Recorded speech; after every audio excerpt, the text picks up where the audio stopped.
की इच्छा थी कि हमने जहाँ तपस्या की वहां से शिक्षा का जो अशिक्षा का जो वातावरण है पूरी तरह से समाप्त हो जाए। इतना बड़ा कॉलेज आपने बनाया जहाँ पे लॉ फैकल्टी भी है, जहाँ पे साइंस भी है, आर्ट भी है। वो अभी न केवल डिग्री कॉलेज बल्कि पोस्ट डिग्री, यहाँ पे स्नातकोत्तर की भी डिग्रियां दी जाती हैं। यहाँ पे इतनी सारी पढ़ाई, इतनी सारी चीज करती है, मेरे लिए कल्पना के बाहर है। मैं इसकी जितनी प्रशंसा करूं वो मेरी प्रशंसा बहुत बहुत बहुत कम है। आपके लिए मैं चरणों में प्रणाम करता हूं और मैं बाबा को प्रणाम करता हूं कि बाबा के कारण आज इतना बड़ा चीज यहाँ पे आपने बना दिया।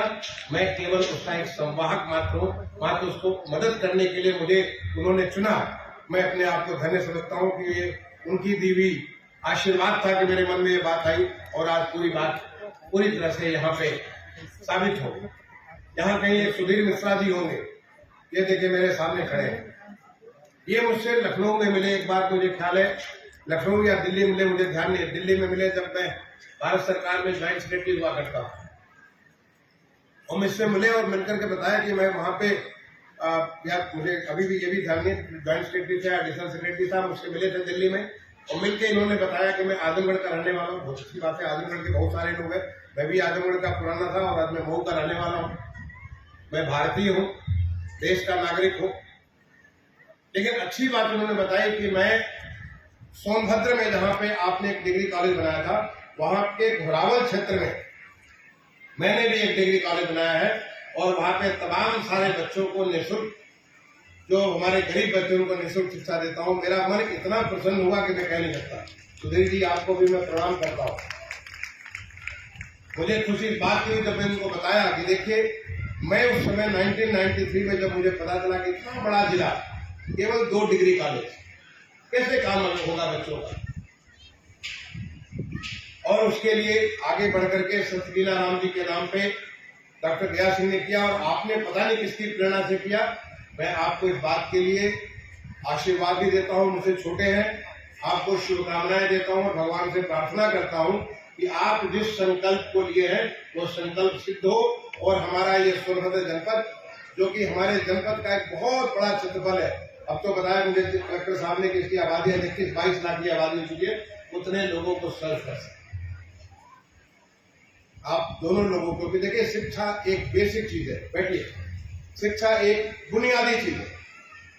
हर आदमी को शिक्षा का अधिकार है। हर व्यक्ति को शिक्षित होकर के अपनी जो क्षमता है उस क्षमता के मुताबिक बेस्ट करने का उसको अधिकार है। वो अधिकार मिले, इसके लिए एक राष्ट्रीय शिक्षा नीति आपने सुना होगा 2020 की राष्ट्रीय शिक्षा नीति पहली बार एक अभूतपूर्व परिवर्तन माननीय प्रधानमंत्री जी ने देश में लाया। राष्ट्रीय शिक्षा नीति के माध्यम से हमारी शिक्षा व्यवस्था, बहुत पहले कई सारी शिक्षा नीतियां आई, लेकिन जो हमारी 2020 की शिक्षा राष्ट्रीय शिक्षा नीति आई, एक अभूतपूर्व, एक परिवर्तनकारी, ट्रांसफॉर्मेशनल एक नीति बनकर के आई, जिसके माध्यम से कैसे हम हर बच्चे में जो उसकी एक क्षमता है, जैसे एक छोटा सा जो बीज होता है, आदि आपने यहाँ से मुझे बरगद का वृक्ष लगाया जो कि साक्षात भगवान का रूप होता है।